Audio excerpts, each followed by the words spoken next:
Excuse me, I'm just making sure that I'm doing this properly. Heatran does come after Palkia, yes? Yes, it does. Just had to be sure.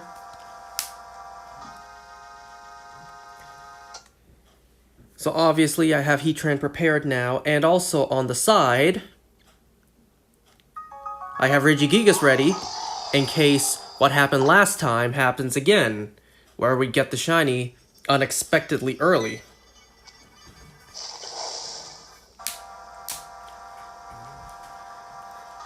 The only other time I will need to do this will be in this game, Ultra Sun, with Tornadus. So once I get shiny Heatran, I will search for Tornadus, and then we will be done with Ultra Sun.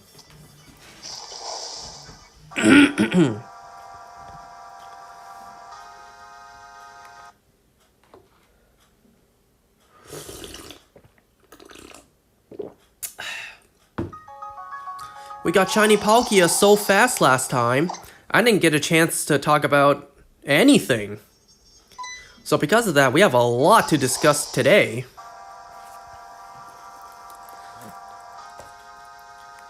I haven't had a chance to talk about Dead City yet. I also started watching Gen V.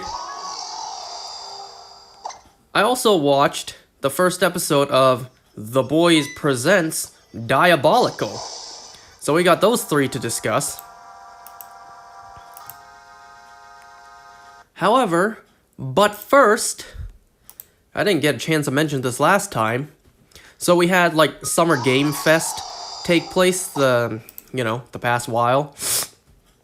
I'm not going to discuss every single game announced. There are a couple things I want to briefly touch on. Excuse me. I'm feeling much better. I still need to blow my nose all the time. But, it is reducing. The number of times I need to blow my nose is going down.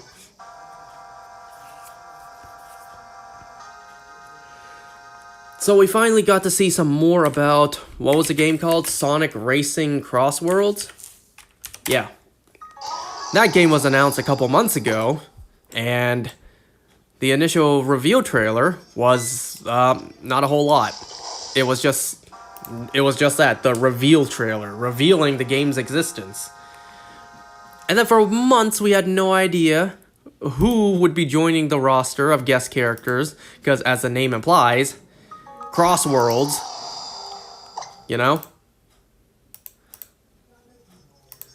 So we finally get to see not only gameplay for Sonic Racing Cross Worlds,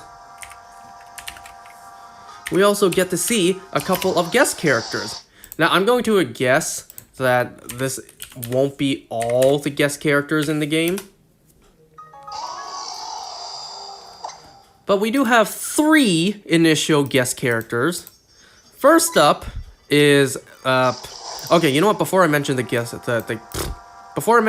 characters, I do want to mention that they are bringing back some very deep cut characters, some very lesser known Sonic characters.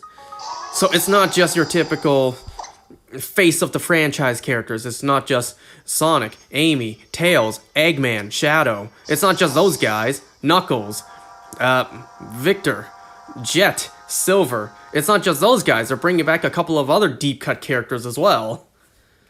So I like that. That's what I wanted for a game like Mario Kart World. But no, they gave us random ass picks like Snowman and Cow. But whatever. The first of 3, we got 3 guest characters confirmed. We have, for some reason, Hatsune Miku. Alright, we get to play as Hatsune Miku in a Sonic racing game. Alright, cool. We're also getting Ichiban Kasuga from the Yakuza franchise. Pretty cool. Also very random, but pretty cool. And of course, the guest character that I care about the most, that Does make a lot of sense considering Sega and Atlas. Joker.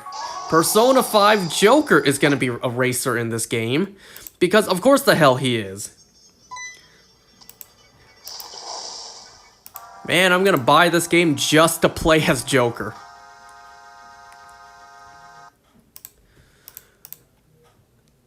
Out of an entire Sonic racing game, I'm going to play as Joker. I'm not kidding.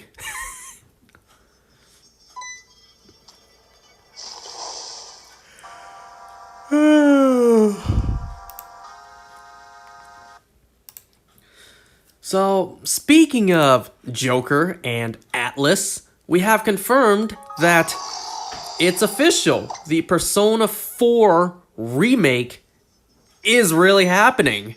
It's been announced. What was it called again? Hold on. It was Persona 4... What was it called again? Persona 4 Revival.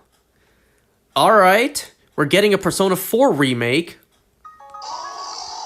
And I just played this game too. And when I say just played this game, as if it wasn't like 2 years already. 3 years. So the Persona 4 remake, Persona 4 Revival, is real. So we really are getting a Persona 4 remake in what I believe to be like Unreal Engine. So it's gonna look graphically the same, if not better, as Persona 3 Reload. Now my question is, when are we getting a Persona 5 remake? Remaster that game in higher quality graphics. Now obviously that's not needed. But if you're already giving us Personas 3 and 4, may as well complete the trilogy and give us 5. But what about Persona 1 and 2? Trust me, I would love a modern remake. A modern day remake of Personas 1 and 2 so that I can actually experience those games. However, Atlas seems to want to completely ignore those games' existences.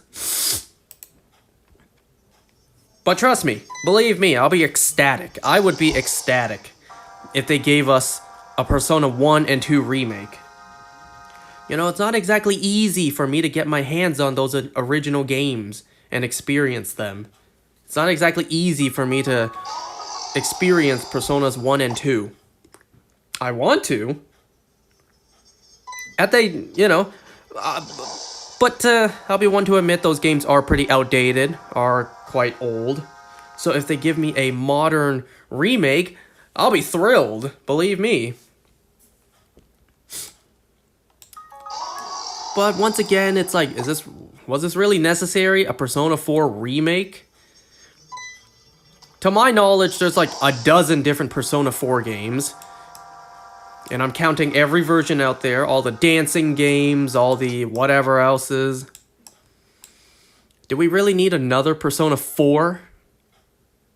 Especially since you just re-released Persona 4 Golden a couple years ago. And all the money poured into Persona 4 Revival, that could have been money poured into Persona 6.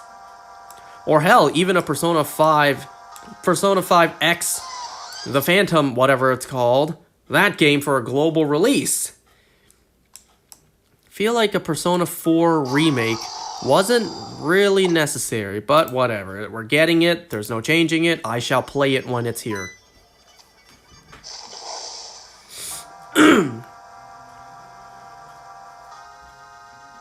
And don't forget, Yuri Lowenthal confirmed himself that he's not coming back for this game. So, huge L, Atlas, y'all suck when it comes to your, I don't want to say continuity. You suck when it comes to your consistency with voices, with voice acting.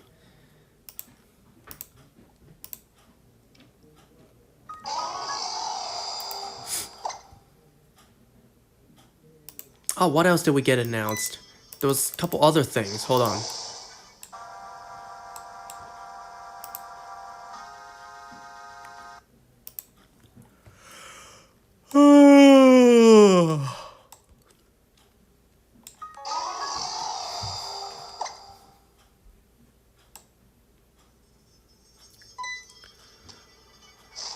Well, while I look through what other games were announced, we got a brand new little teaser trailer for Superman Legacy. It's the one that announces the tickets are now on sale. Pretty cool. On a note that nobody cares, we got a little trailer for Snow Woke. The trailer to announce that it's going on Disney Plus. I shall never watch it. I refuse. We also got this the announcement of a new Marvel game. Marvel, it's kind of like a Marvel versus Capcom thing, only it's just Marvel. What was it called again? It's like a Japanese kind of game. Tokon. Marvel Tokon. Fighting Souls. That looks pretty cool. Looks pretty fun.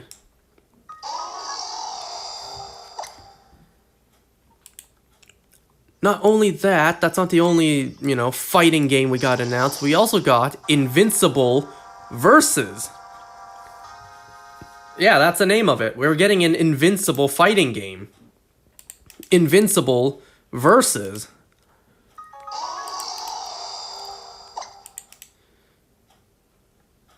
Graphics and, I don't want to say frame rate look a little questionable, though I'm sure the frame rate is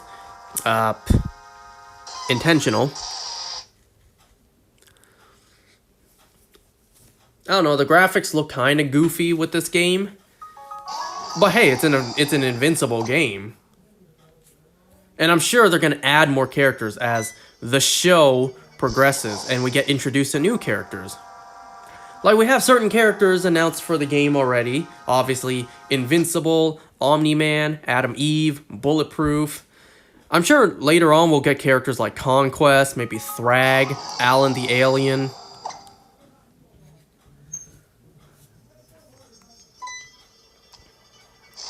What's interesting is, we saw Omni-Man in the trailer, but he wasn't wearing his, Omni-Man suit. He was wearing the Viltrumite uniform. Interesting. Must be a different reality in the multiverse.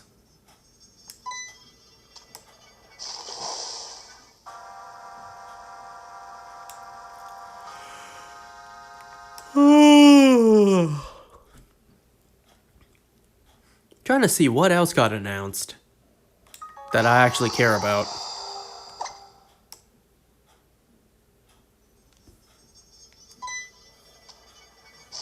Oh, right.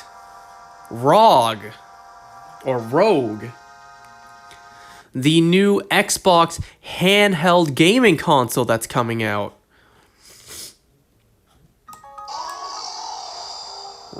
Rogue Xbox Ally X. So Microsoft is announcing their very own handheld portable gaming system to compete with. Gee, I wonder who it's competing with. The way the design looks, I wonder who that copies off of.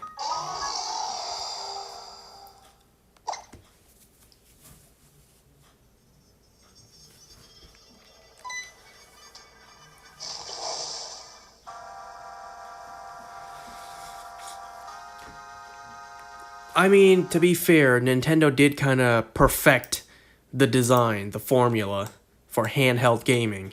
If not with gaming consoles like the DS, the 3DS, and definitely with the Switch. And then we had things that followed suit like the Steam Deck, and now the Rogue, the ROG, Xbox's thing. Now we just need Sony to announce their own.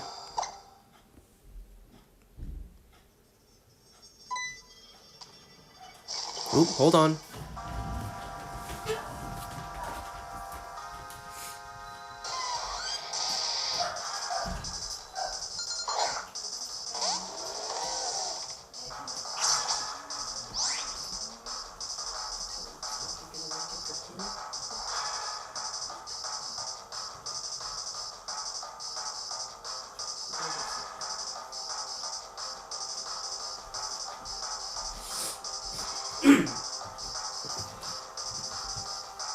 my sister just came home.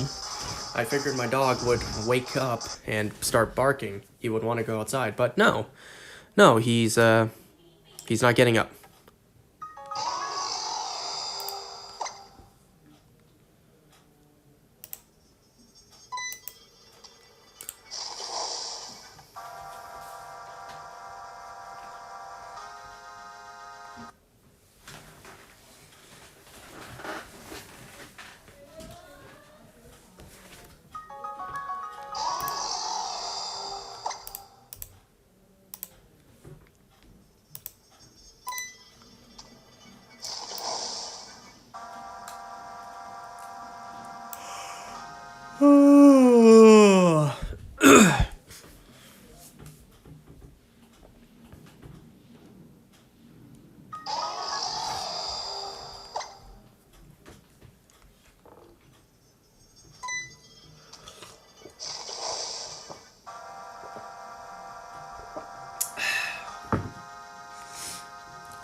In TCG Pocket, I pulled the shiny Greninja card. I still to this day have not pulled a single rainbow card, nor a gold card. I have not pulled either, at all.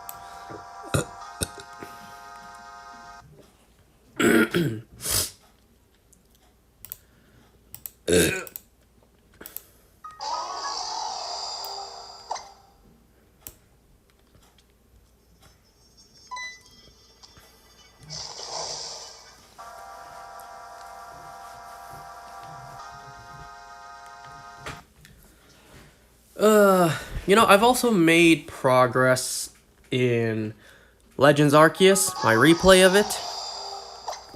I have made it to the Cobalt Coastlands. You know, replaying the game is actually not that bad. It's actually quite fun. The thing that I hate about this game is grinding for the next star ranking. Because when I finish the storyline, I'm not allowed to move on until I grind enough merit points or whatever for the next star ranking, and then I get to move on. I hate that. I hate that so much.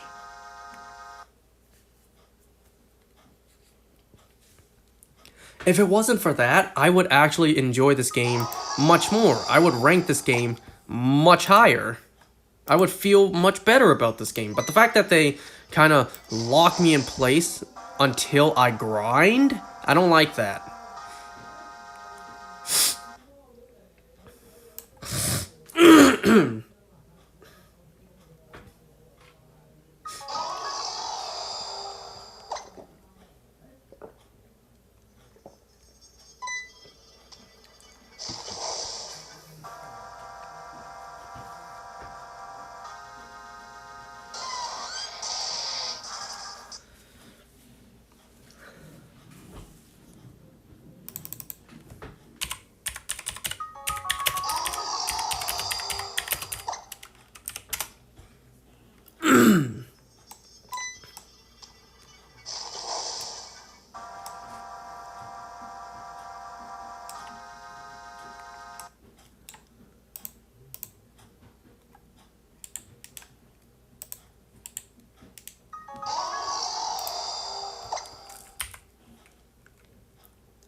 Okay, well, let's start talking about Dead City at least. And, before we talk about this episode, I just want to mention about the previous episode. Or rather what I think I forgot to mention. Whoops. Oh shit.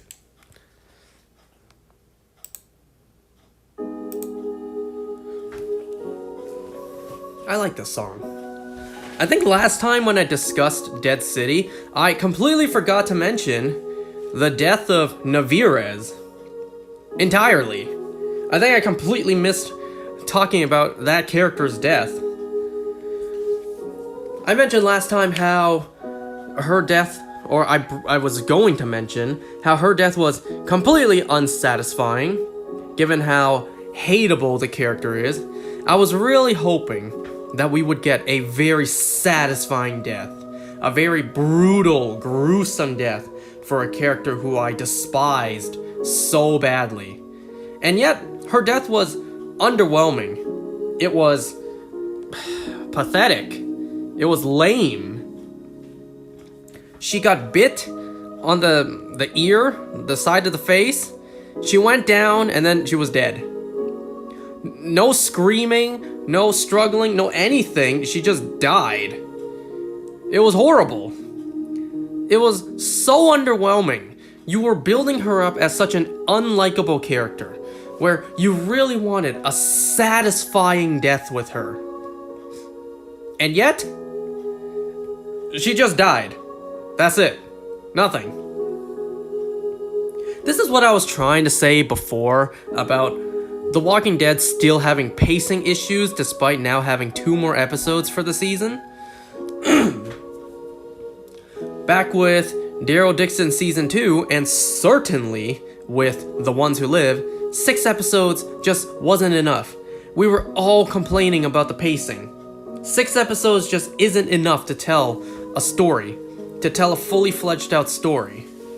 With how rich the world of The Walking Dead is, 6 episodes just isn't enough. Especially if we get a season every 1 to 2 years, it's not enough.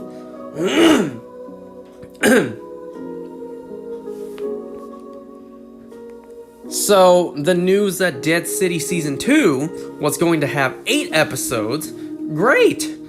8 episodes, more runtime, more opportunities to flesh out characters and storylines. However, I've noticed that with this season, they have 2 more episodes, they are wasting it.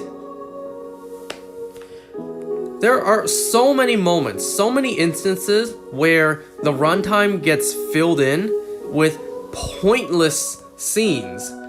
Scenes that really suck. You now have more runtime. You have 2 extra episodes of storytelling. And yet you waste all of that time with pointless dialogue.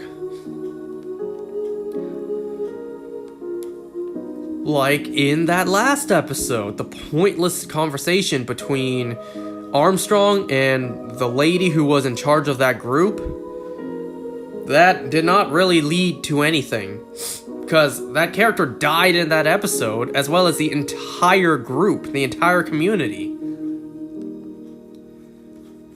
There was one nod to that in this past episode, but there was nothing. There wasn't even a callback to that group. So what was the point? You wasted all that time with 2 characters talking, and it served no purpose. And they've done that a lot this season, where pointless dialogue fill in the runtime, where you could have been using that to flesh out more of the story. You just wasted the extra runtime.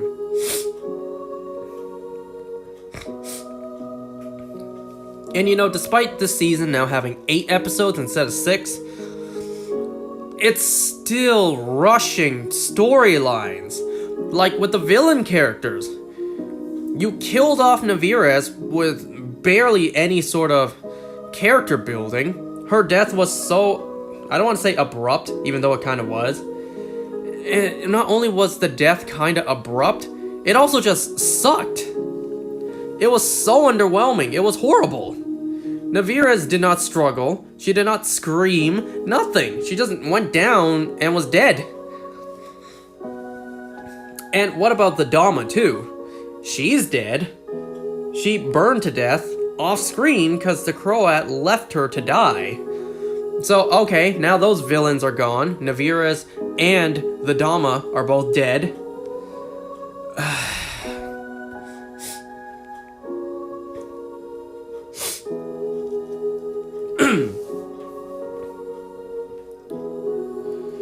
And you know, I haven't mentioned this yet.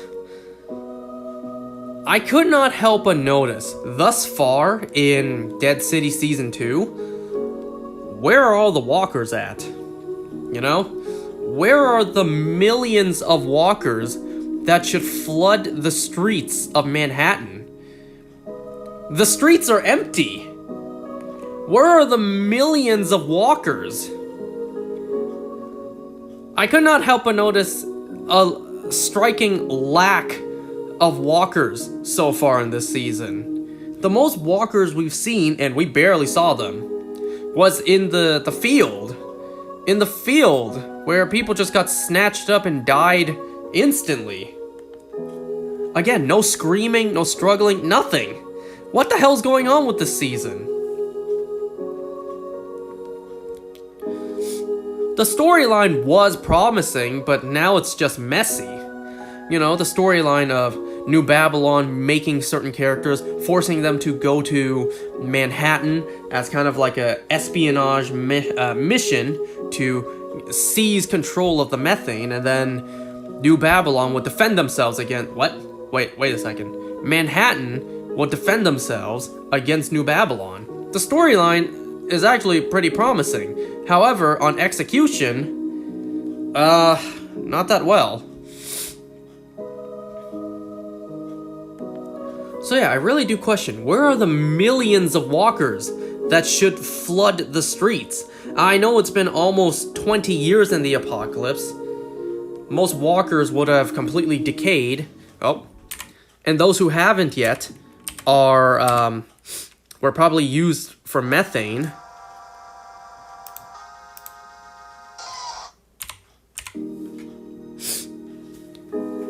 I don't know, man. The streets are empty. Where are the walkers at?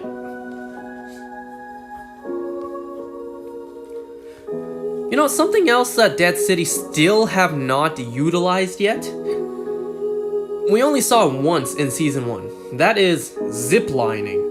Ziplining between buildings, because the streets are so full of walkers. We saw that once or twice in Season 1, and it's been never utilized again.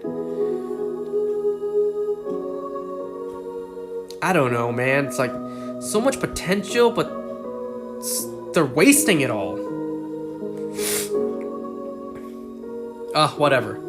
Anyway, so this episode of Dead City, Season 2, Episode 6, we start off with Bruegel and his men escorting Maggie, Herschel, Ginny, and Armstrong back to Bruegel's place. You know, he comes off peaceful, he comes off as kind of weird. And he actually asks for Armstrong to have an alliance against Negan, against the Dama, against the Barazzi. Because he wants a methane for himself, and he doesn't want to go up against New Babylon. So, form an alliance with New Babylon, and he gets the methane as well, and the people say Negan, who knows his secret about cheating in the gladiator match, he dies as well, so it's a triple win for Bruegel. So they need to think about it.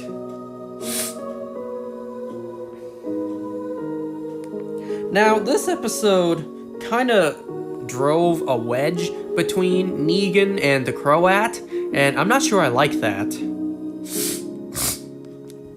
Because I like the dynamic between Negan and Croat. You know, these two guys, they almost act like brothers. They almost act like partners. These two guys actually work really well together. You want to see the Croat be a fanboy of Negan. But this episode kind of screws that up. So in the last episode, we learned that Negan stomped on the Dama's rat, thus provoking the Croat to confront her and then accidentally getting her killed, burned.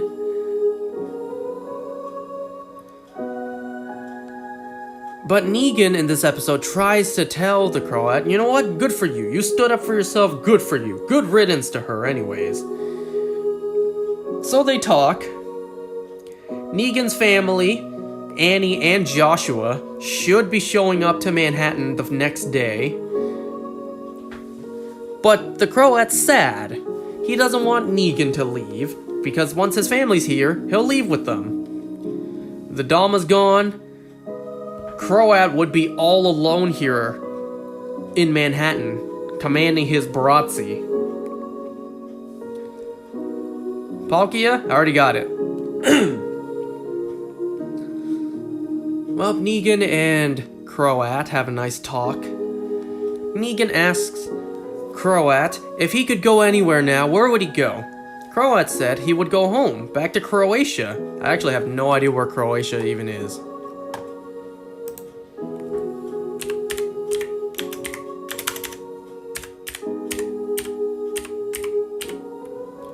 How many encounters for Palkia? 4.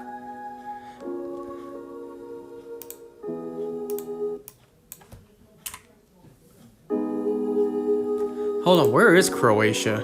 Country in the Balkans. Country in Central and Southeast Europe. Cool. From the pictures I see, it does look beautiful.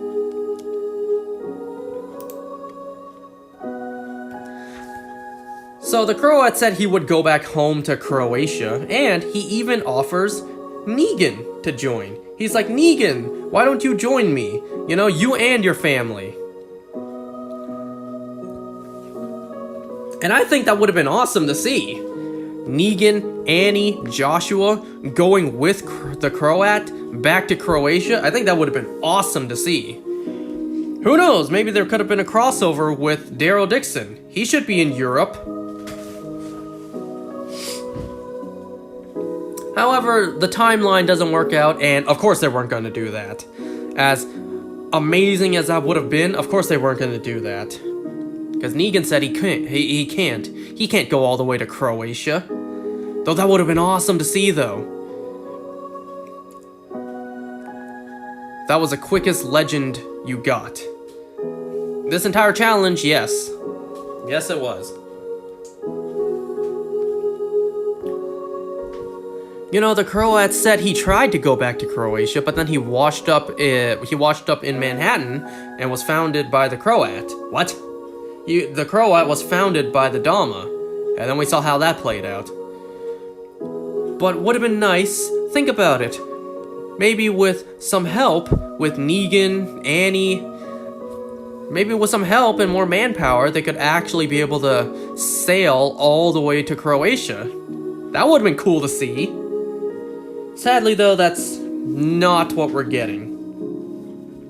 Negan accidentally slips, not literally, he slips by resting his legs up, and the Croat sees a bloodstain on the bottom of his shoe. So now, the Croat knows it was Negan. Negan stomped on the Dama's rat, provoking him, and then they get into a fight about it. Now, I kind of question, like, why, Croat? Why are you fighting Negan? Because he's right. The Dama treated you like shit, and you just sat there and took it. Negan, you know, pushed you to stand up for yourself. Sure, it got, your friend, quote-unquote friend, killed.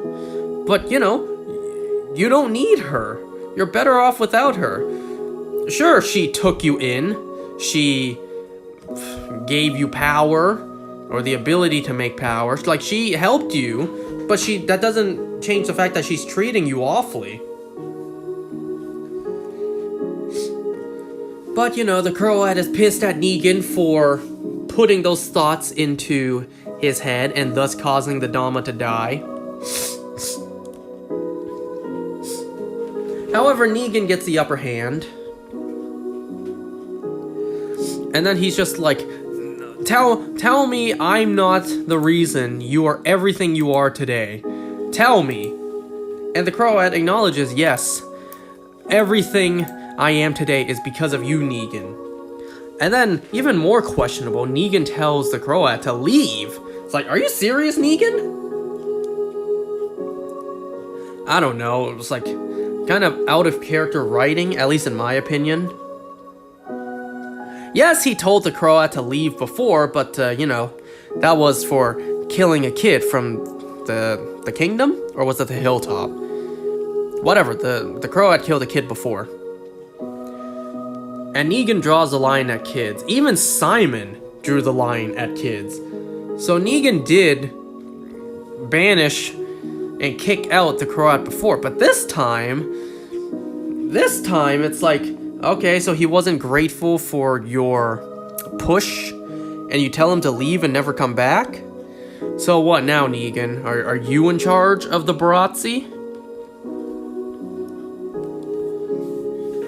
I don't know, we don't see the Croat again for the rest of the episode. I thought we would at the very end, but no.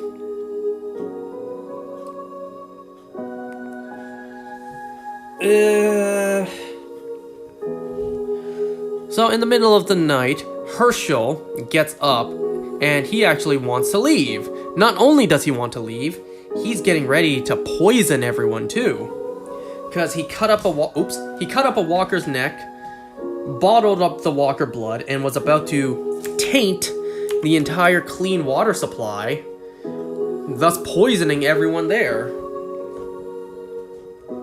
Makes me kind of wonder, like, you pour thick, viscous blood into water, wouldn't people notice the color's different? Wouldn't someone notice? Or maybe once they taste it, they'll spit it out like, hey, this doesn't taste right. Maybe let's not swallow it. But whatever. He gets up, he tries to poison the water supply, but Maggie wakes up also and stops him. They get into an argument. Herschel is being an angsty teen, talking back to his mother. He's about to open the door and leave. Amazingly, Maggie even comes close to letting him. And the moment Herschel does, there's a bear on the other side. And finally, we get to see the bear that was being teased in the season trailer. Now, it's not a walker bear. It's not a zombie bear, which I am glad, because if that was the case, that would bring up a whole lot of questions about this universe. Like, why doesn't the wildfire virus affect certain animals like dogs, horses, tigers, but it affects a bear? You know? So I'm glad that the bear wasn't a walker bear. It was still a living, breathing, warm-blooded bear. So I'm glad about that. So the bear does break its way inside. So Maggie tells Herschel to run. And Maggie takes on the bear herself. She even attempts to cut off the walkers chained to the wall to maybe deal with the bear.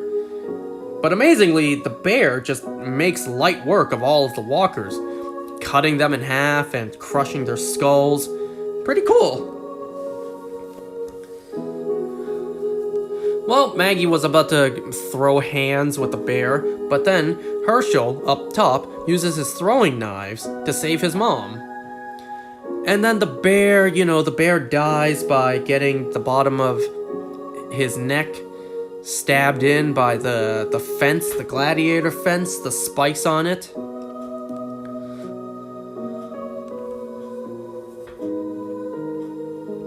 Well, from what I hear from the Food Wars anime, bear meat is pretty smelly, but in the apocalypse it's better than nothing, I suppose.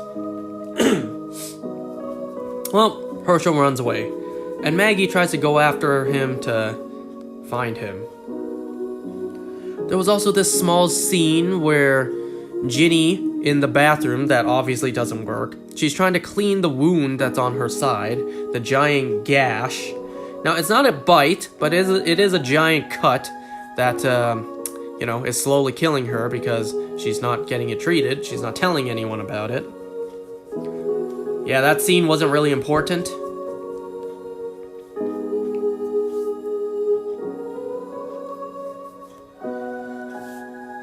So Maggie runs off trying to find Herschel. She actually meets up with Negan, and Negan assures her that don't worry, the Dama's dead. So even if he is looking for the Dama, there's no one for him to find.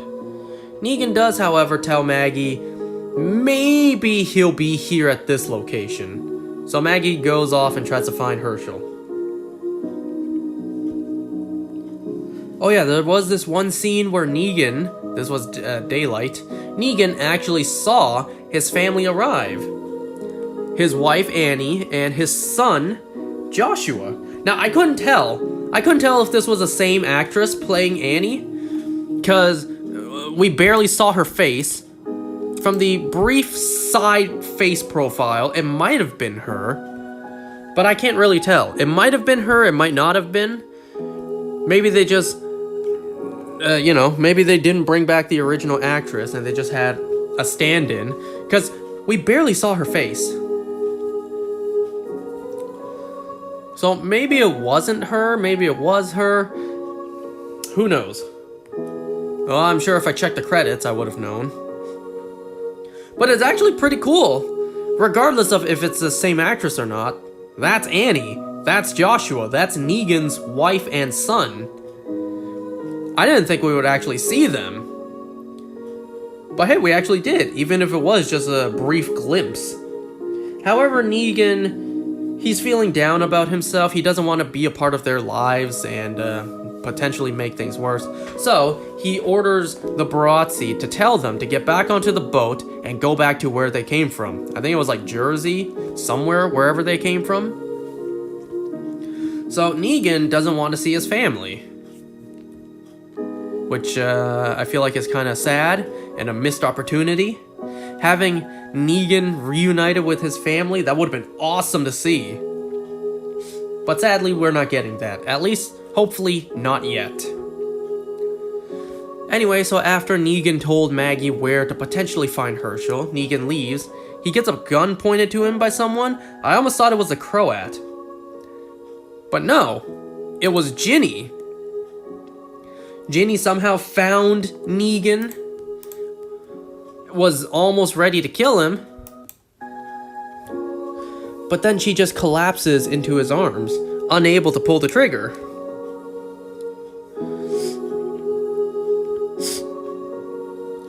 Welp, one more thing happens. So Armstrong was going to talk to Bruegel and tell him, no dice, no deal. Well, Bruegel being the way he is, he's just like, alright, come take a look at this. I have your zombified boss. I have Walker Navarez for some reason. For some reason he has her.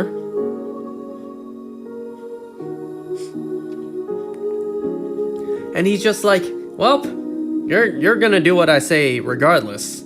Otherwise, you'll end up in this position. Yeah, that's pretty much it. There was also this gadget we saw, because very early in the episode we saw a woman get dragged off. Once again, no screaming, no struggling, no nothing. Just fell to the ground, got pulled, and silence. We see her mangled body later. It was completely mauled. You know, some of the people were questioning, do you think it was, No, it couldn't have been. So there they were, trying to hide the fact of what was coming. And then Bruegel has this watch, this wristwatch, that has a blade that can come out of it. Because he used that to stab the woman in the head who got mauled by the bear. There's a lot of interesting gadgets. Like, you know, the Croat equipping Lucille with electricity. And now Bruegel with a flip blade in his smartwatch. Well, not smart, but you know, his wristwatch. It's a lot of interesting gadgets that people develop in the apocalypse.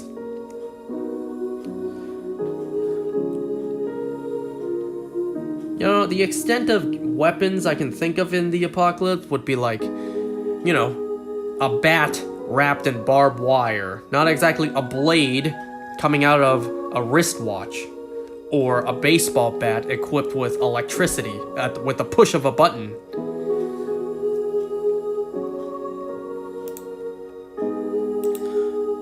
Well, there you go, Dead City, Season 2, Episode 6. There's 2 episodes left.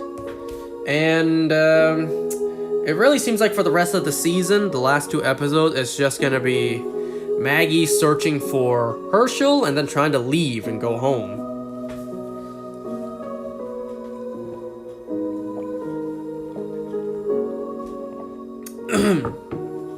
At this point, it just feels like more Season 3 setup, with Bruegel being aligned with New Babylon, both of them trying to get the methane for themselves. It just seems like Season 3 teasing, or story building.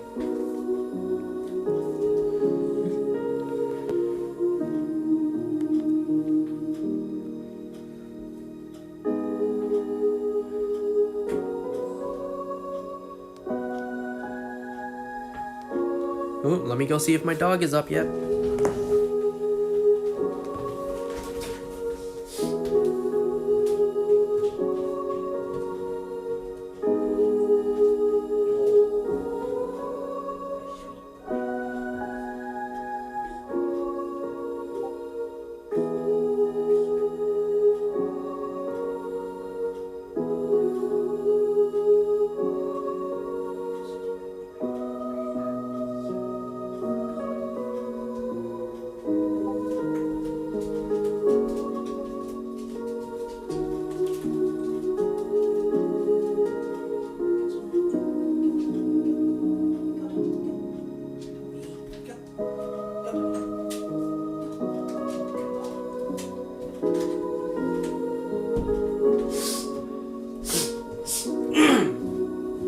Alright, my dog's outside now.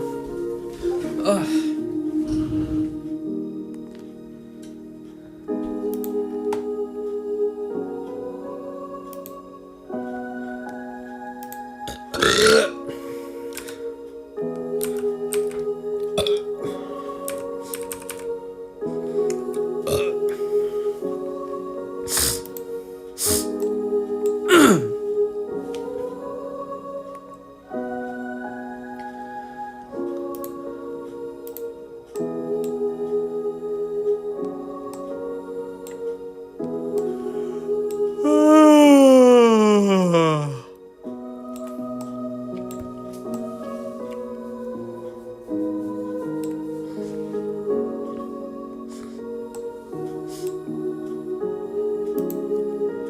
You know, the other morning I was in the shower, and then I looked to my side.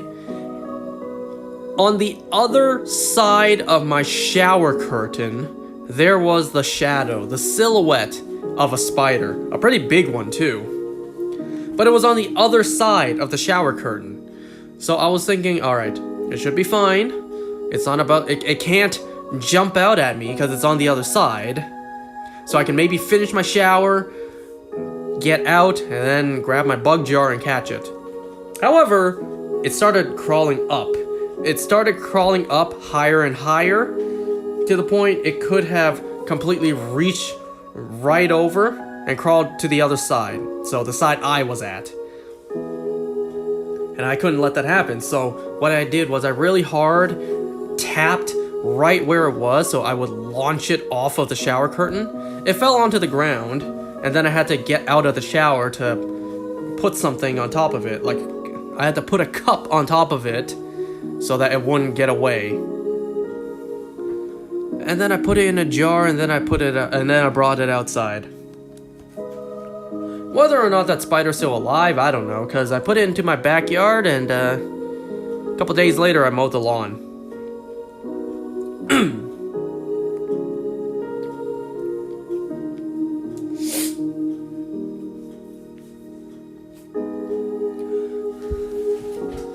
that spider was pretty big too. It was the size of like a loonie, a Canadian $1 coin.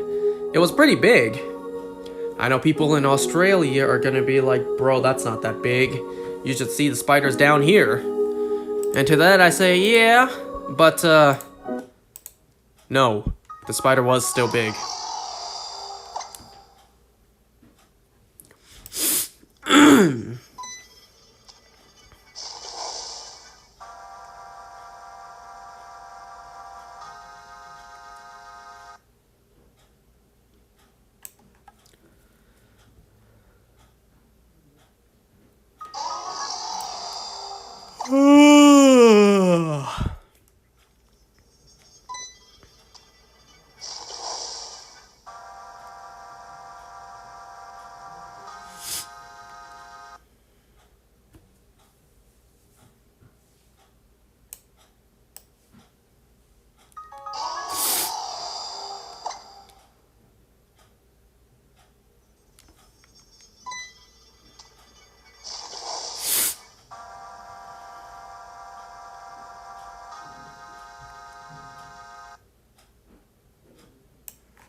Trying to think, what other music can I put on?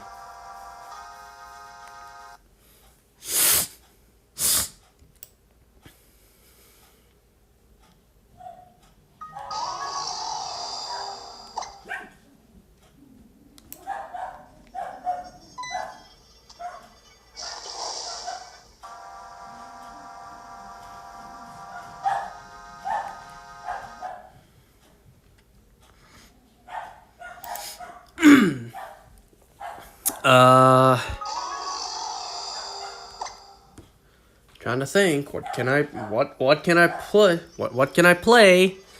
What can I put on?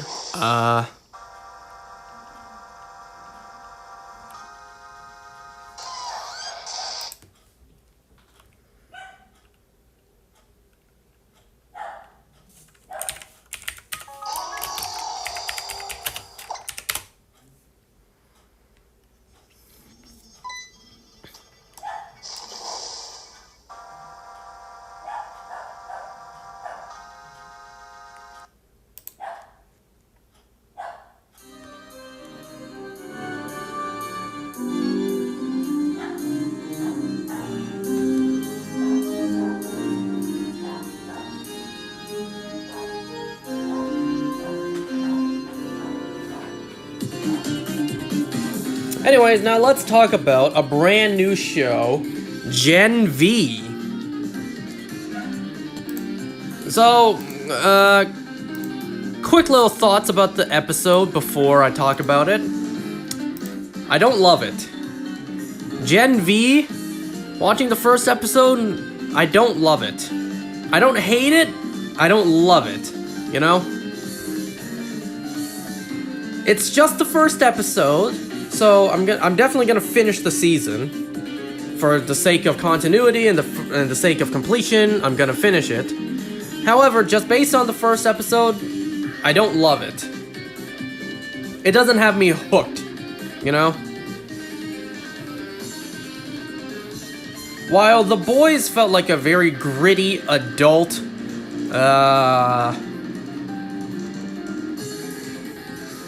I don't know what word I'm looking for, but it just felt very gritty, very adult, very mature. This show has hints of those. However, it feels more like a teenage drama. It feels more like a romance kind of high school love story.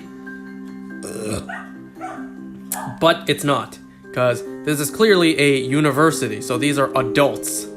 These are I almost said adult kids. These are legal adults, and well, they act like spoiled kids. You know, they're having sex left, right, and center. They're doing drugs, going to clubs, partying. It's like, is this a university? Or is this a high school? Right? Now, I wasn't very popular when I was in college.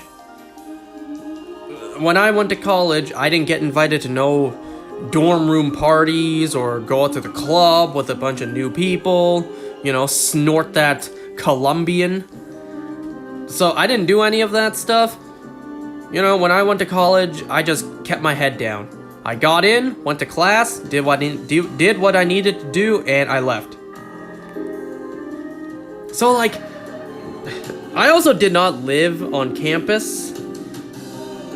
For me, my college was like 20 minutes away, so there was no point to live on campus.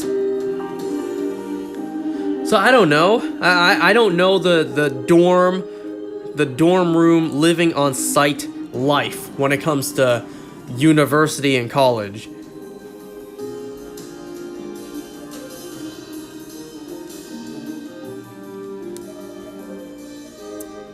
I don't know, it just doesn't feel like a university. It feels more like, you know, I'm watching a bunch of kids in high school doing stupid stuff. I don't know. For now, Gen V, the first episode, I don't love it. I'm not hooked. But for the sake of completion, I'm still gonna watch it, regardless of if I love it or hate it.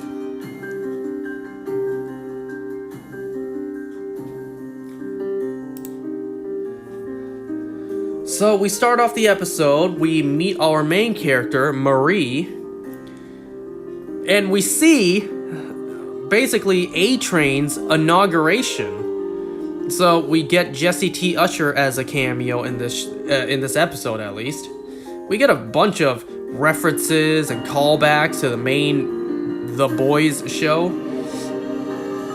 So we see A-Train's inauguration into the 7. We also see Madeline Stillwell talking bullshit, as always, saying stuff like, A-Train joining the 7 confirms that we are indeed living in a post-racism world.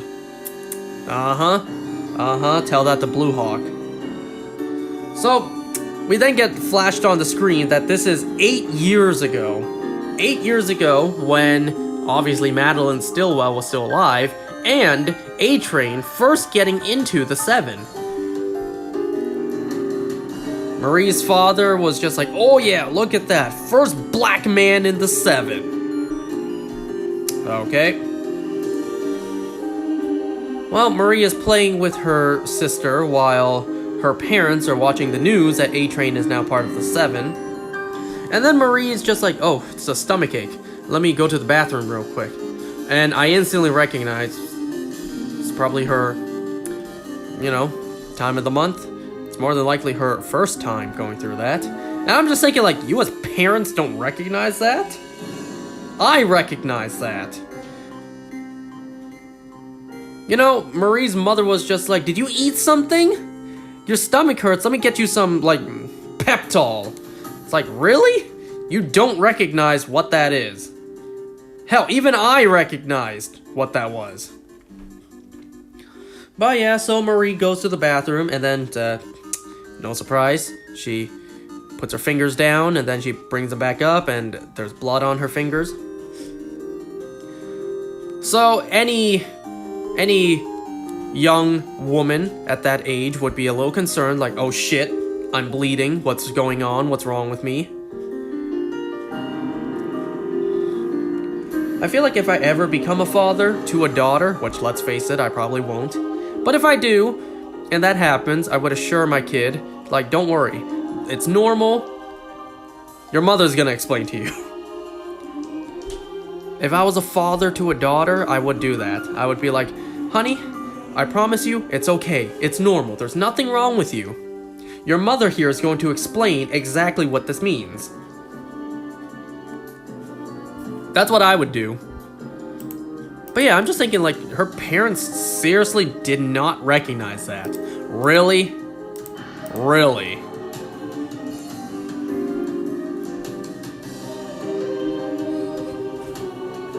But whatever, she gets scared, so she gets startled and jumps, and then a lot of things get broken.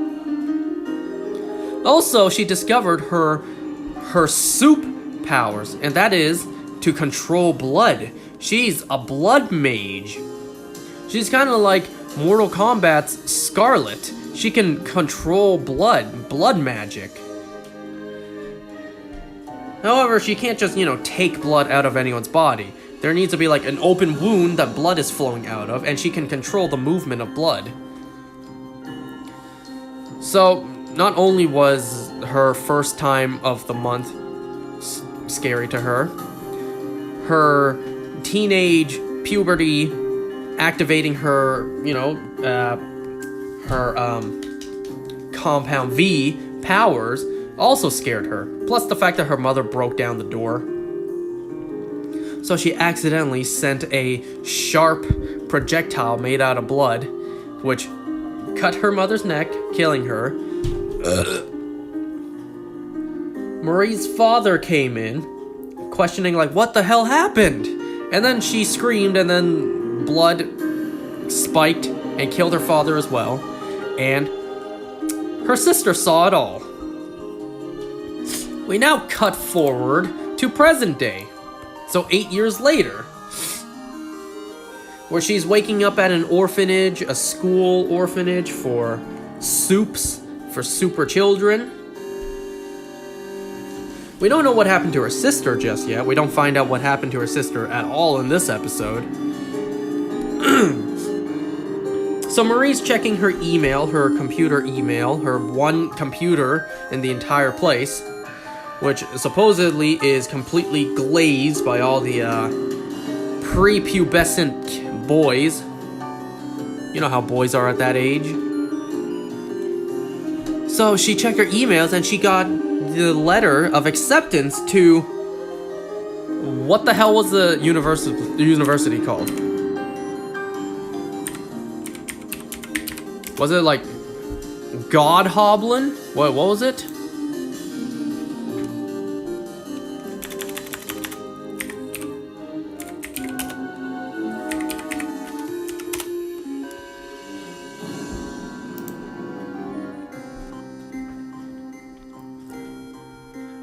Godalkin University. So Godalkin University, or just God U for short. That's a horrible name for a university, by the way. Godalkin. That's a horrible name for a university. So Godalkin University, Marie got accepted, and her orphanage caretaker warns her, like, behave, otherwise you'll be taken to this, like, vaught facility for, legally adult soups, where they get locked up and something bad happens and whatever. It makes me wonder, was it that place we saw in The Boys Season 2, where Stormfront was having Lamplighter burn the patients with the experiments? Which, by the way, I forgot to mention this. The end of that episode, or that storyline, we actually saw someone from that facility break out and is loose on the world. We never followed up on that. At least so far, not yet.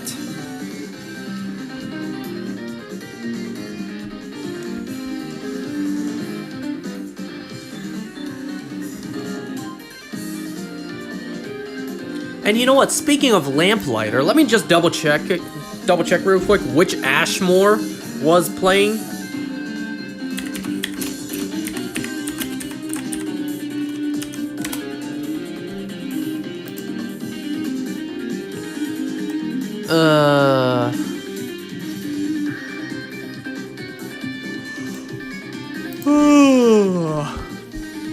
Okay, so it was Shawn Ashmore.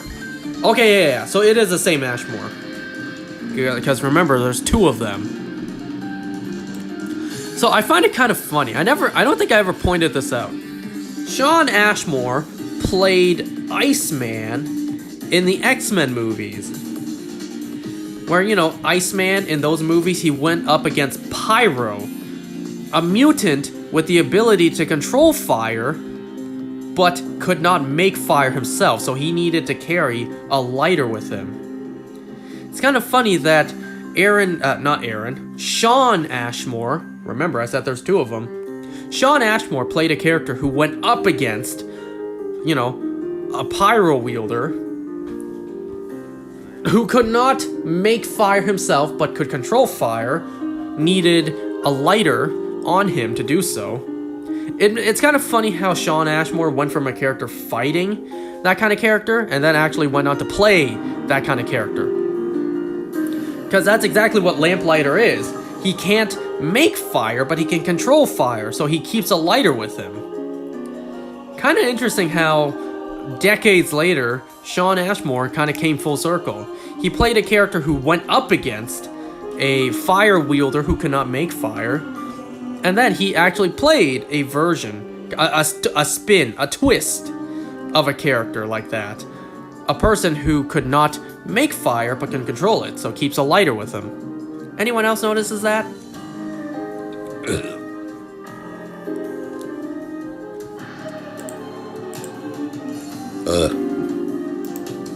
So, Marie goes to Godolphin University.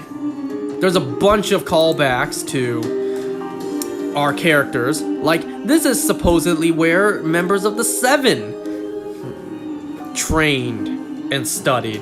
Because we see characters like Maeve, A-Train, The Deep, they all supposedly studied here. There's also a bunch of callbacks to Homelander, a couple of posters of Homelander and The Deep. There's also statues of Homelander and other characters in front of the university. Now, I had to look it up, because certain shots from the interior of the school looked familiar to me. I'm like, was this shot at my school, at my college? Turns out, no. This was shot... Hold on. Which school was it?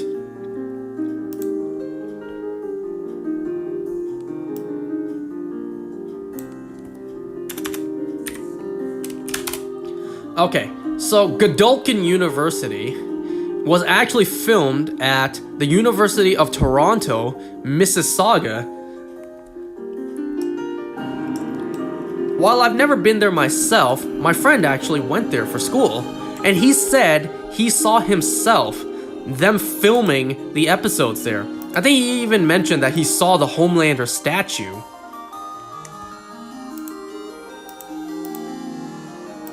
So, pretty crazy. Lucky him, he actually got to see it in person.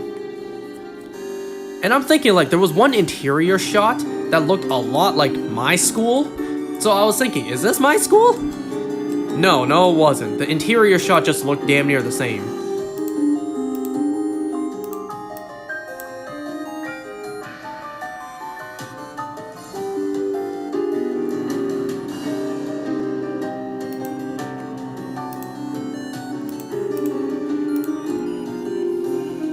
So, anyways, yeah, the school is full of soup.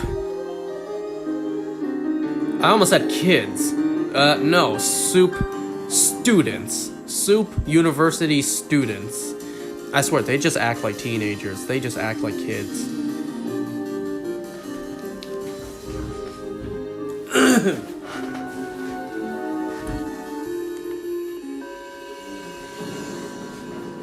So, Marie meets her new roommate, dorm mate, that is, Emma. Because, of course, her name is Emma. She freaking looks like an Emma. She just straight up kind of looks like Emma Myers. And her ability is to shrink. Not exactly like Termite. She can shrink. She has a YouTube channel where she's... I forget her username. So yeah, it's like orientation day or whatever. They're waiting to get their schedule, so in the meantime, they go out to the stadium that's outside, the field, where they watch a certain handsome guy train. So we meet Golden Boy. His ability is to set himself ablaze, but it burns off his clothes. So he goes up against this big jock guy, rips off his arms, but then his arms can reattach themselves as long as they get close enough. Yeah, cool. We see throughout the episode with this Golden Boy character that there's this voice constantly whispering to him, and then he sees himself inside in this woods kind of setting. We don't know what that's about just yet. We also meet the principal, or who I assume is like the person in charge of this establishment, Clancy Brown. Whatever his character's name was. Was it like Haggis? Something? I don't know. Is there hold on, there's an actual website? Godolphin University website. Wow, there's an actual website. Wow, they actually made a whole website. Oh yeah, the dude's name, The Brink. Something Brink. What do you mean, get your ID card? Wow. Enter your hero name. Example, Queen Maeve. Select your superpower. Okay, there's a shuffle. So, super healing, gravity control, control electricity, super healing, shrinking, shapeshifting, super elasticity, super intelligence, turn into any animal, speak to fish. Alright. Who are we? Aquaman now? Telekinesis, shape-shifting, tentacle arms, heat vision. I wonder how many of these there are.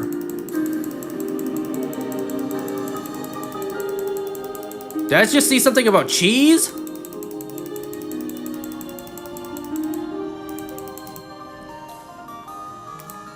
Okay, wow.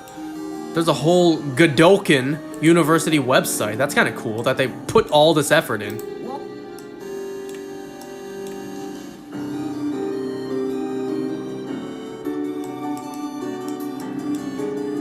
There's a merch version of this? Hold on.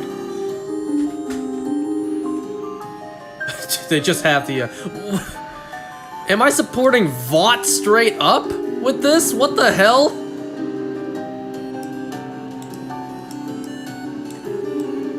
They literally have a picture of a statue of Crimson Countess. Statue of Homelander. What the hell? This is cool. I'm gonna explore this later on.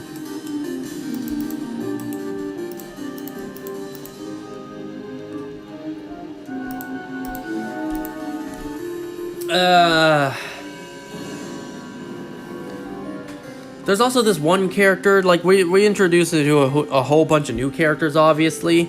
Marie, Emma, Golden Boy, his name is Luke. We also get introduced to this person who can switch between genders. I forget her name. I should probably just look up the cast.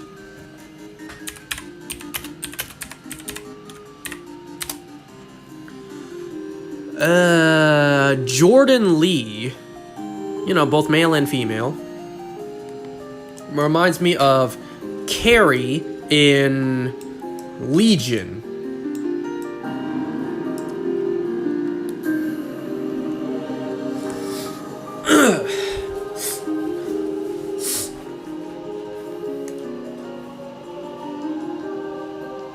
We also meet characters like Andre and yeah, whatever.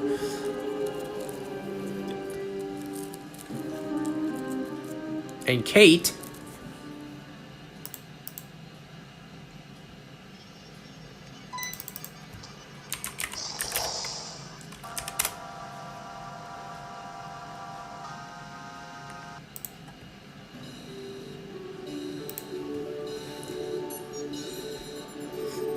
Uh...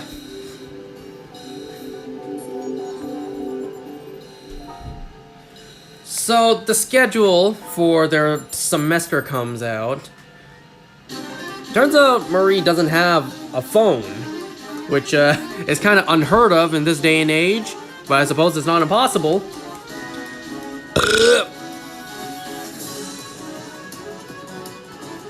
Well, the intro class that she signed up for isn't on her schedule because she got rejected from it. So she goes and talks to Brink himself, Clancy Brown, and he stands by it. So it's like, okay, she doesn't get to take the class she wants. Who knows? Maybe this other class that you're put into, you'll enjoy. In the meantime, let's make some friends. So they talk to some other people. This dude recognizes Emma as the girl who can shrink in her YouTube channel, whatever.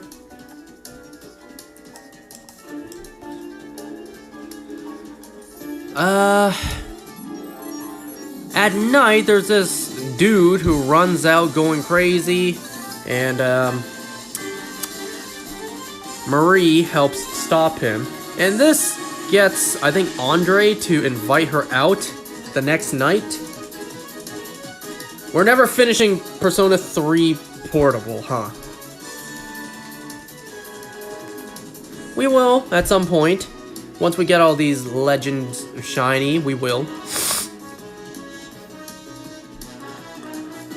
So yeah, she goes out to the party. Shit happens where dude tries to show his riz by manipulating a coin into something sharp. He gets knocked over, and then the bird, the metal object he turns coin into accidentally cuts a woman's neck. So Marie tries to help her with her ability to control blood. So she saves the woman, but everyone's recording it. So she's kind of big news on the campus. Clancy's Brown character, Brink, is just like, well, I'm sorry to say this, but you're expelled. We can't have our most popular and most promising students, you know, we can't have someone like TMZ get the news that they were, you know, future members of the Seven were high and drunk, partying, and almost got a woman killed. Someone has to take the fall, and unfortunately that's you. So, sorry for Marie, she's expelled. Let's see, Emma, on the other hand, she hooks up with the guy that recognized who she was, but then he makes a ridiculous request, like, can you shrink down? I think that'd be really hot. I think it'd be so sexy if you hang off of my cock. Alright. So, she shrinks down by throwing up? Okay, alright. And then we get this really close-up of a penis. So, very close-up of a cock. She is tiny and she is just grasping onto this dude's dick. Pubic hair and everything. You see it all. You see scrotum, you see penis tip, you see the pubes, you see it all. It is very up onto the screen. Damn, I kind of didn't think they would have the balls, no pun intended, to do that.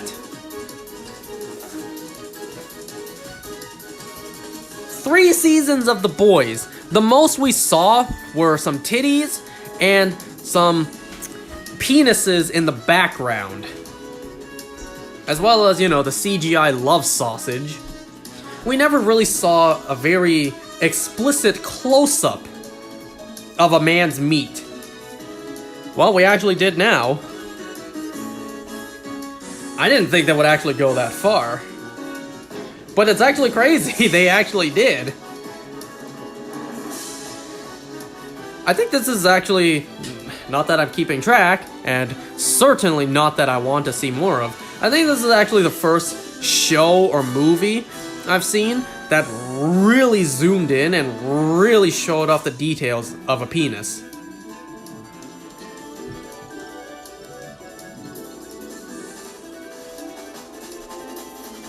Well, now let's see if they'll do the same thing for the other end of the spectrum. Now that we've gotten a very close-up of a penis, when's the very close-up of a vagina happening, huh? Come on, you can't just cater to one side. You gotta show us both. I don't know, I feel like that one is a little bit riskier. I mean, you've already zoomed in really hard on a penis, so like... Come on, don't have double standards now.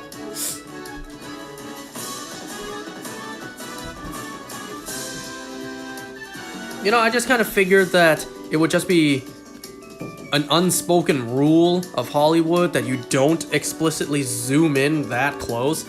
It's fine to have it in the background, but zooming in, showing it off in all that detail, I kind of figured that's just something that Hollywood agreed we're not doing. Well, boy, was I proven wrong. Anyways. So, yeah. Very, very zoomed in cock in this episode. And, yeah, what a way to set the tone for the rest of the season. This is just the first episode.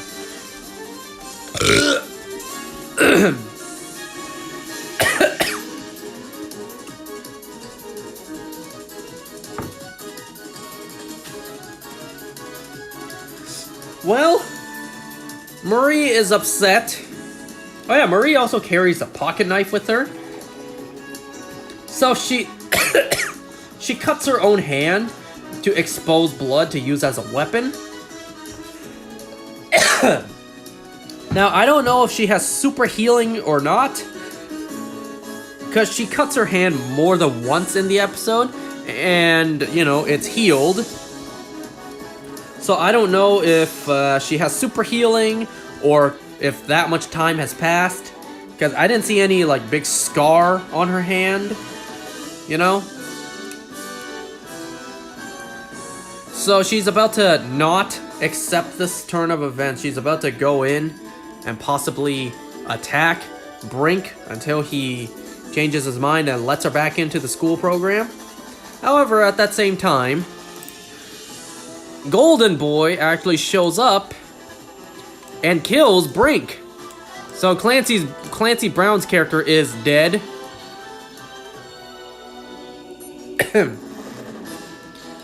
Welp. Marie chose a bad time to walk in because she witnessed a death, a murder. Golden Boy can't have this, so he tries to attack her. She runs for it, and Jordan tries to help out by fighting. So we get this fight scene between Jordan Lee and Golden Boy. And then we also see, briefly, Golden Boy's fiery dick. I kind of figured they would not show it, but they did. There's a lot of penises in this episode, I'll tell you that. And, like, how big is this school? Because that fight lasted a fair amount. By the time that fight ended, Marie still hasn't left the building yet.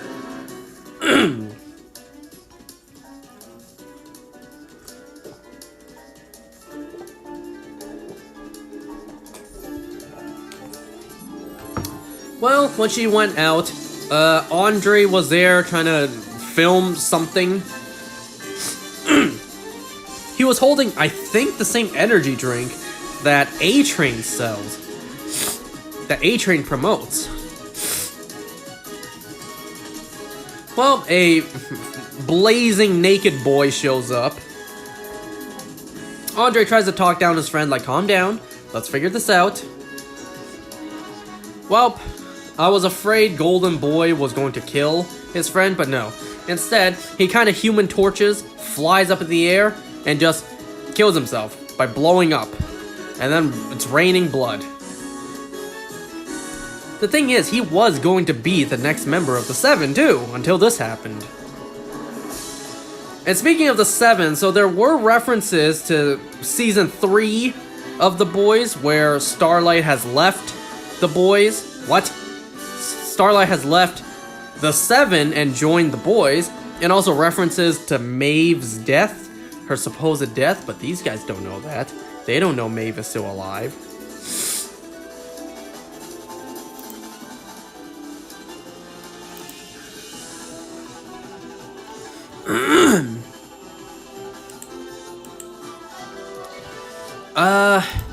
Well, we actually get a post-credit scene, and we get a cameo from Ashley. She's sending a national message of like, you know, we here at Godolphin University are saddened by the tragedy of Golden Boy. You know, he was going to be the next member of the Seven. However, drug incidences, whatever, led to his unjust, unexpected demise. We just want to reassure you that don't forget, Godolphin University has been nominated the safest place for you to study. That kind of stuff. So surprise, we got a cameo from Ashley. And then, you know, it's like, don't forget about all this that Godolphin has done. And then we get a sizzle reel for what's to come of the season. Yeah. So yeah, episode 1 of Gen V, God U, Godolphin University. That name sucks. It's fun to say, I'm not gonna lie, but in terms of a name for a school, it's horrible. Hey, where'd you study? I studied at Godolphin University.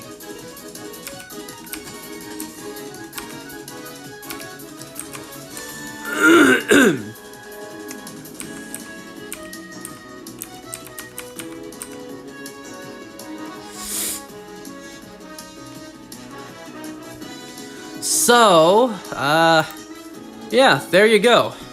Gen V episode 1. I don't love it. I don't hate it.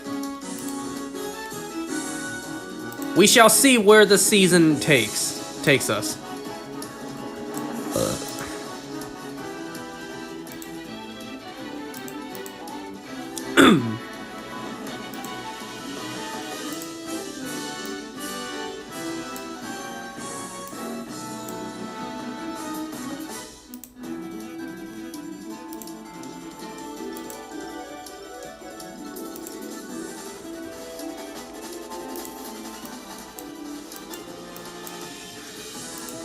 I don't know, I'm looking at the virtual map of the place.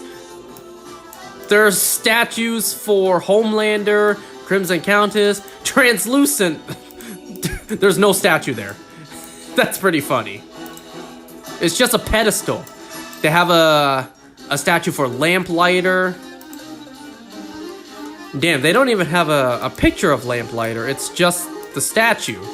Because for Homelander, there's still a pic. Oh, God. Oh yeah, Maverick, the invisible guy. Oh, it's almost like Translucent 2.0. He's almost like the Invisible Man from Hotel Transylvania.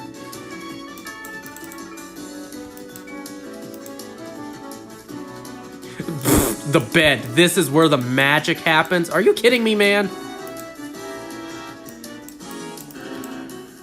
All first years have to share dorms, and no, your gerbil doesn't count as a support roommate.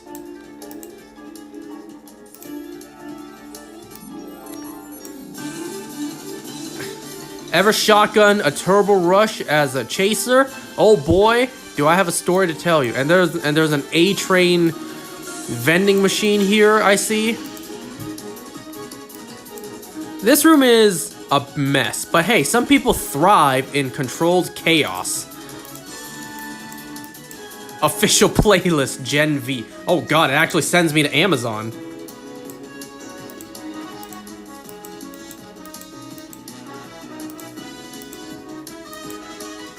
I mean, an actual virtual tour is pretty cool. I'm expecting like a jump scare at any point.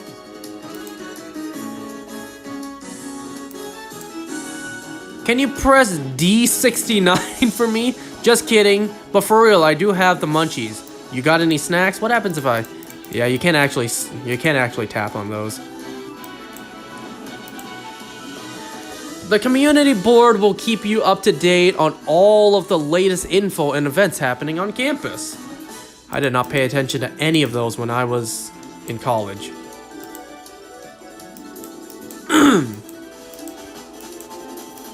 Why am I in the bathroom now?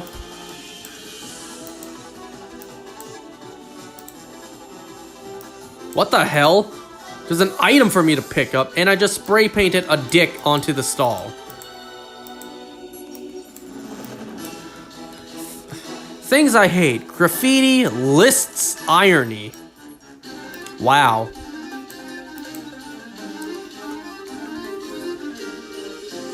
Insanity. Doing the same thing over and over again and expecting different results. Einstein. Alright. The universe is sending me a message again. Okay.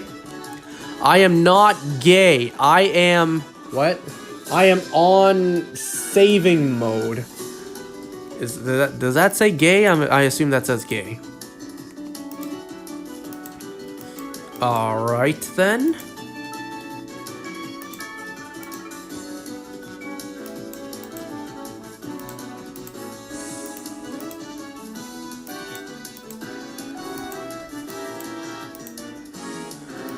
Courtyard. The center of campus is home to the courtyard. During the warm months, you can find students practicing their powers or playing intramural activities like laser eye tag. Our courtyard is also home to statues commemorating the school's most valued students who have gone on to contribute in meaningful ways to society. Okay. It's really hard for me to imagine someone like Homelander studying at this place.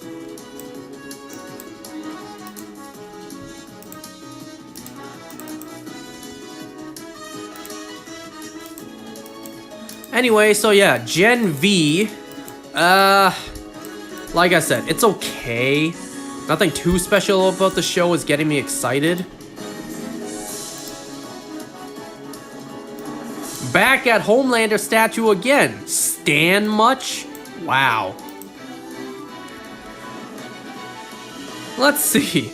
The description for Homelander. Homelander, the epitome of hope, strength, and invincibility that represents the very best of American values. Born of homespun American ideals, Homelander shines in the pantheon of superhuman achievement with superhuman strength, invulnerability, super speed, and his breathtaking laser vision. As a leader of the Seven, he has consistently shown an unwavering commitment to public safety. Really, has he now? Defending the nation from a multitude of threats with unyielding valor and steadfast resolve. Adorned in patriotic red, white, and blue, Homelander is not only an icon of superheroic bravery, but also the embodiment of the American dream which Godolphin University seeks to inspire in its students.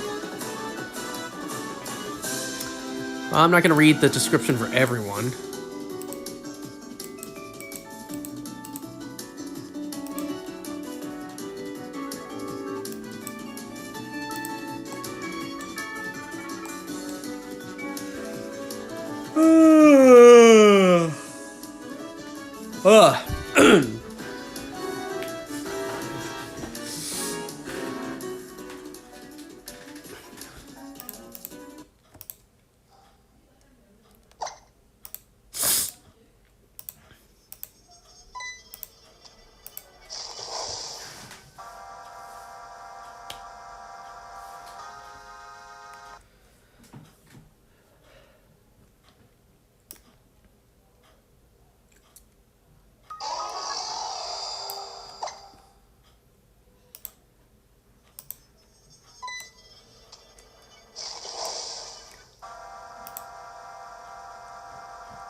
Well, may as well get this discussion out of the way before we end.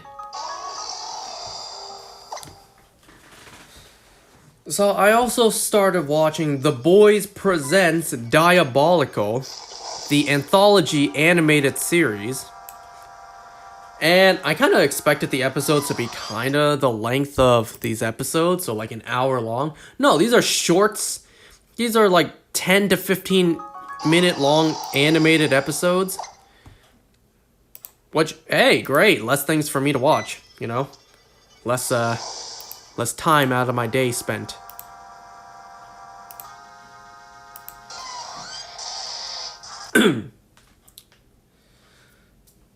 So, as the title implies, or as the premise implies, it is an anthology series.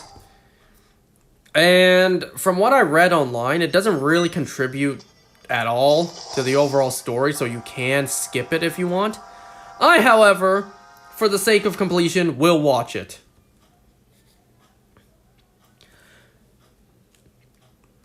So, the first quote-unquote episode of Diabolical, and also to my surprise, there's no voice acting, or at least nothing was said in the first episode at least.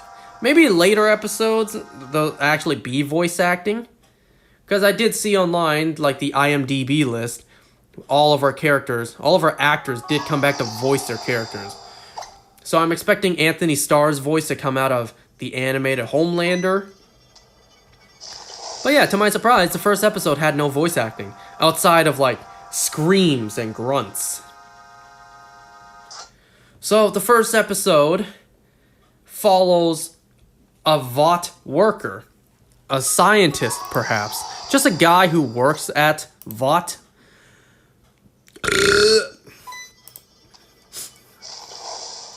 So we see him go into Vought Tower, and his job is to evaluate babies, or just one baby in particular. Mark down how the baby's doing. So it's been 20 days since he started evaluating this kid. Like, is she able to use her soup powers and hit the target? Oh yeah, he also got a red ball to give to her to play. And well, the baby was not able to hit the target at all, so Vought deemed this baby disposable. So she's been determined to be dispatched of, to be terminated. And this guy that we follow obviously doesn't want that. He's grown close to this baby, sees this baby as like a daughter to him, so he wants to save the baby's life. So he tries to sneak the baby out of Vought Tower. And it seems like the baby, at least for the time being, anytime she sneezes, her eyes shoot out lasers that can destroy anything. And oh yeah, she sneezes a lot in the episode, and she kills a lot of people with her laser vision. Because she likes playing with that red ball, she sees a lot of like red round things in the distance and goes towards them like children do. So balloons, other things. So our man, whatever the hell his name was, I think I saw the subtitles call him like Simon. I don't know. Our man is trying to chase down this kid while a whole bunch of Vought soldiers, Vought workers are trying to follow the baby and kill the baby. And in typical like cartoonish Looney Tunes fashion, because that's what this episode was. It was very Looney Tunes. Just a bunch of cartoony things going on, where hilariously an army of armed men is not able to kill one child. And in the goofiest way, these guys fail and die.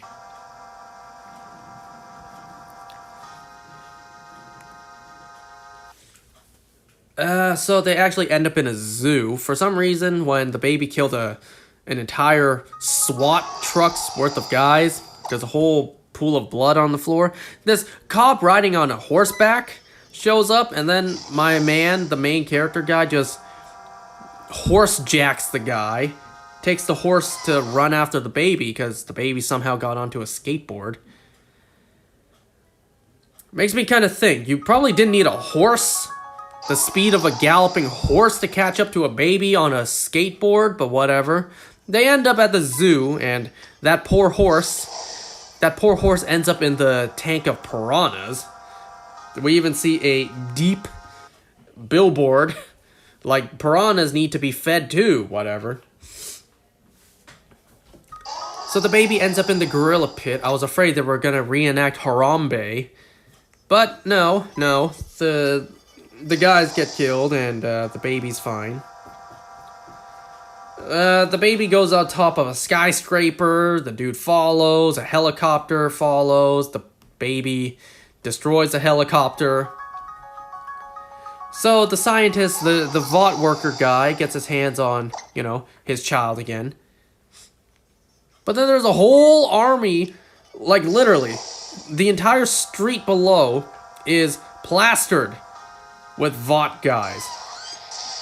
Also, the baby recognizes this man as her father, and then also learns to control her laser vision, taking out all the bad guys, the bad men who are working at Vought, trying to take the kid's life.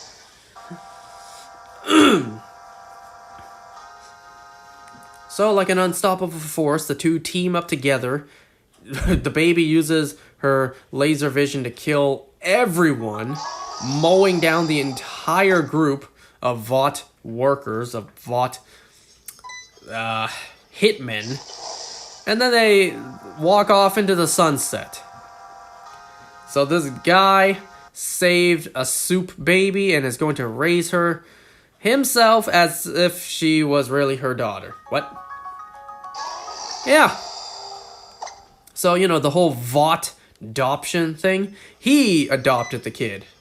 Now, what makes you think that Vought won't hunt you down until the end of your days? I don't know. It's not like you can go back home after you and your now child have killed an army of Vought's workers. What makes you think Vought isn't gonna, blow up your house the moment you open the door? I don't know. But whatever. Where would this fit into the timeline? Now, you could argue that these aren't canon, but I'm going to, because why the hell not? It's fun to assume that it's canon. I'm going to assume it takes place exactly when it came out, so between seasons 2 and 3. At first I was thinking maybe it's a callback, maybe it doesn't take place specifically anywhere. However, that's not true, because in the episode we see in the background, there's a picture of Starlight. Meaning, Annie has already auditioned to join the Seven, has joined the Seven, and is officially known by the codename Starlight.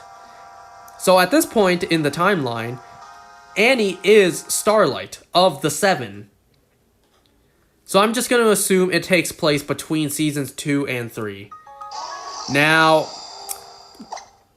I don't think, to my knowledge, to my memory, there was no reference in Season 3. There was no moment in Season 3 referencing a man and a baby mowing down a whole bunch of Vought workers. But who cares? Not everything needs to be referenced. It's just kind of fun to think, Even if it's not true, even if it isn't canon, it's fun to think that if it was, between the events of Season 2 and 3, the year that passed in that gap of time, yeah, a man and his soup baby killed a whole bunch of Vought workers. And for the most part, any episode that does not explicitly say it's like an origin story to a character or a flashback, I'm just going to assume takes place between seasons 2 and 3 of The Boys. Because I think there are a couple episodes that tell a backstory to Homelander and maybe other characters. Anything else that isn't explicitly, set in the past, I would just assume takes place between seasons 2 and 3 of The Boys. So, there you go. I am now watching Gen V as well as The Boys Presents Diabolical. Now, granted, that second show is not as important, but I'm still going to watch it anyways. For the sake of having a complete The Boys universe knowledge, I shall watch it. There is also, you know, VOT International YouTube channel. I haven't seen that stuff yet. And there's also a supposed Godolkin stuff as well. There's like a Godolkin orientation video. I'll watch all of that in due time.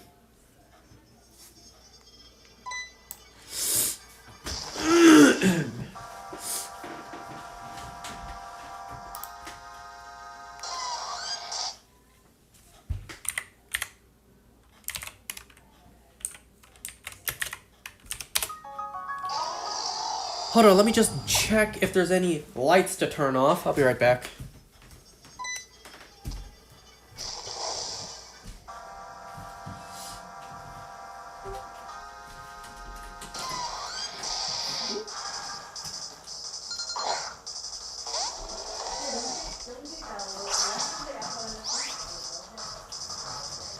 Hold on, I'm just putting down a bowl of soup. I coincidentally opened the door right as my mom was about to bring me a bowl of soup. And that's not shiny.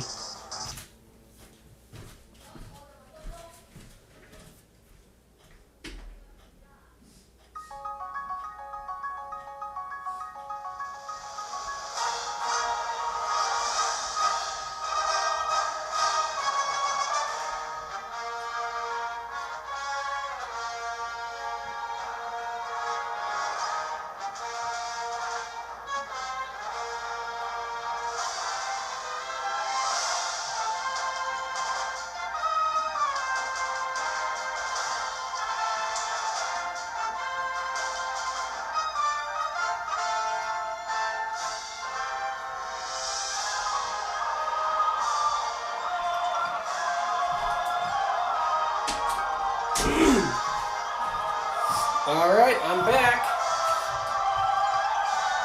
You bet there were lights to turn off. In the basement, too.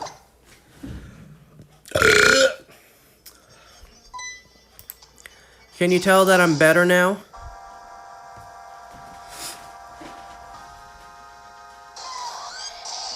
Almost done. Almost fully recovered.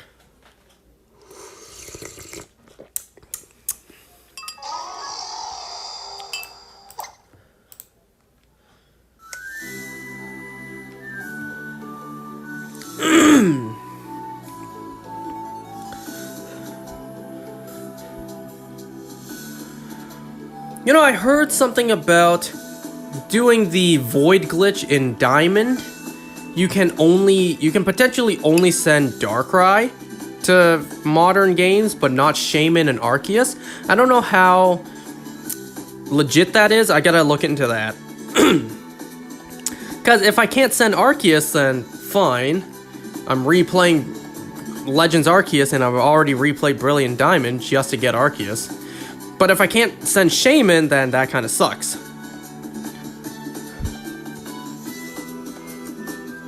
So I gotta look into that.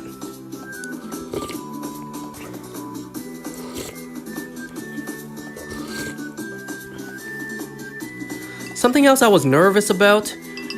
So I heard about getting Genesect in Black and White 2 via the DNS exploit. So I was afraid. I'm like, wait a second. Why haven't I looked into this? And thankfully, it's not an event where you get to catch Genesect yourself. Kind of like with the Liberty Pass. You can catch Victini yourself in any ball you want. Because that's exactly what I did. To get a Victini in a regular Pokeball, I did the DNS exploit. And I caught it, and I transferred it up. So in my living dex, I have a Victini that I caught myself with my OT that is in a regular Pokeball. And I was afraid, like, wait a second. Now you're telling me I could maybe do the same in Black and White 2 with Genesect? I looked into it, and thankfully, no. You cannot catch Genesect yourself. I say thankfully, but, you know, that still kind of sucks. So outside of Pokemon Go being the only way to get a Genesect in a regular Pokeball, from timed special events, of course. You know, you're lucky if you're able to do that, because majority of Genesects in Pokemon Go are gotten from raids, so in Premier Balls.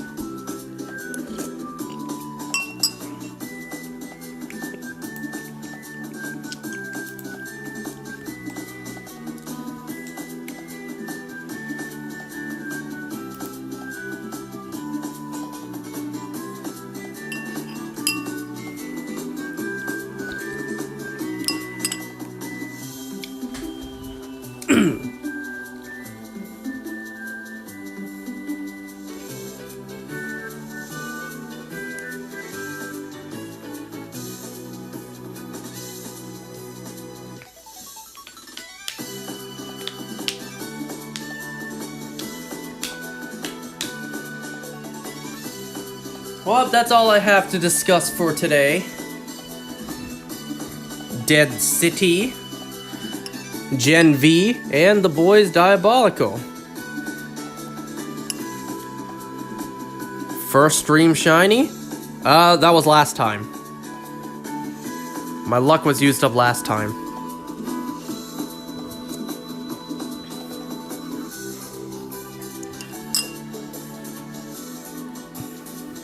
Hopefully, as the season progresses, Gen V gets more exciting, gets better. Because, like I said, just watching the first episode, I don't love it. At least not yet.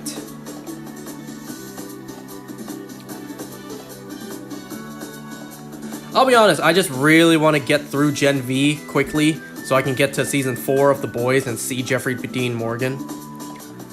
I am hesitant about Season 4, though. As much as I want to see Jeffrey Dean Morgan's acting, whoever his character is, I did hear online that Season 4 of The Boys is the worst reviewed season yet. Supposedly because of how woke it went, how progressive it went. Even if it is a jab, even if it is a parody of that shit, it's still in the show, right? So like, oh.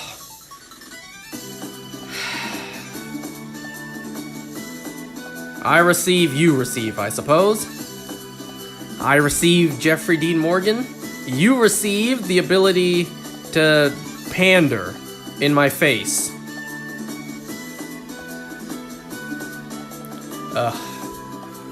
It is what it is.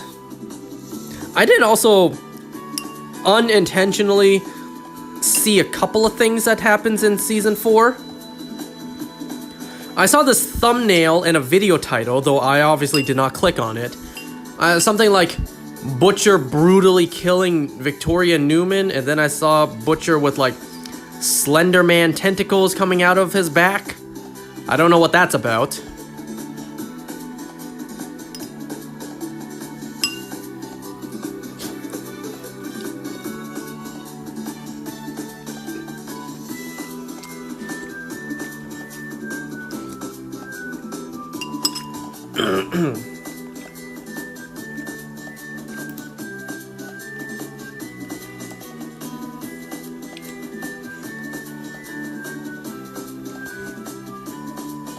Sony crossover with Venom, duh.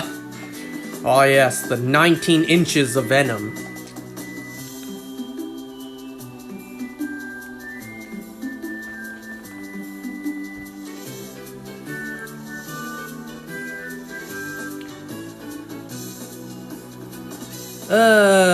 So yeah, the sooner I get done with Gen V, the sooner I get to watch the, you know, the mixed Season 4 of The Boys. You know, the sooner I get to watch, you know, the masterful acting that is from Jeffrey Dean Morgan. Conquest, leader of the Saviors.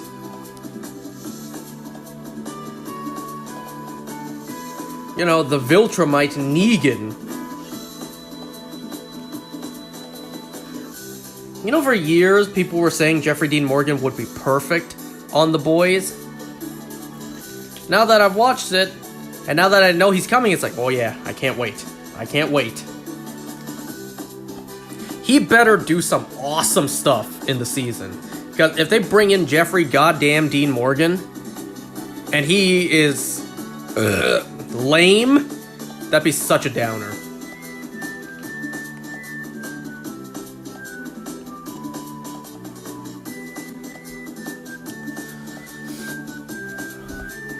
Oh yeah, so there's something else I wanted to mention. Now that I have watched all 3 seasons of From, I actually do now have the authority to say, what are the similarities with The Walking Dead? Like, what similarities am I supposed to see? Don't give me Victor dinging up graves like Jim did. Don't give me surviving from monsters that are trying to kill you. Shut up. Like, what is actually so similar about the 2 shows? Because from what I see, the 2 shows ain't nothing similar whatsoever. Nah, saying Daryl Dixon is similar to The Last of Us, that's called similar. These 2 shows, however...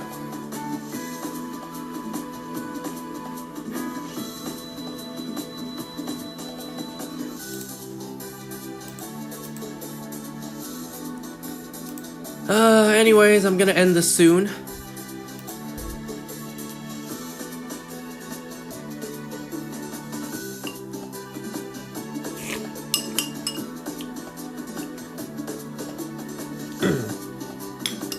Heatran, what a bizarre legendary.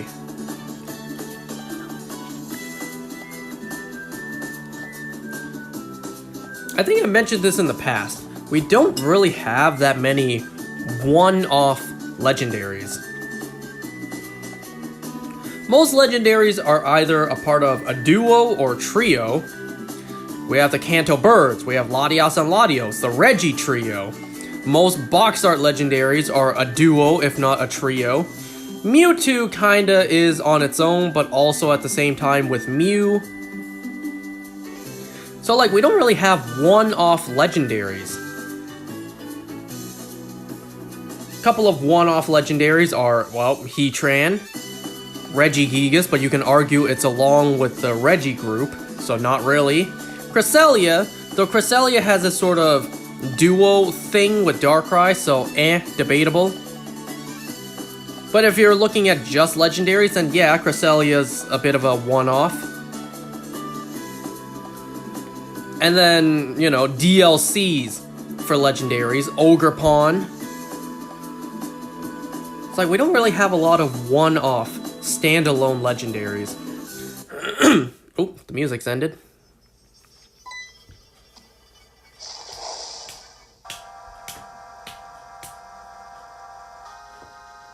Can I potentially get Shiny Heatran in like the last 30 seconds or last 2 resets?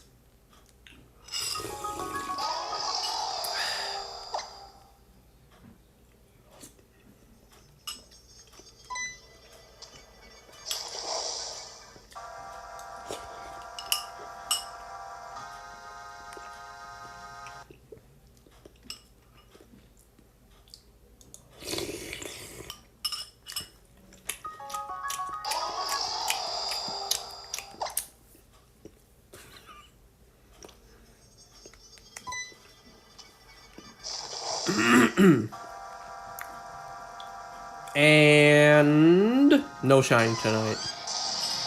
I'll see you guys next time.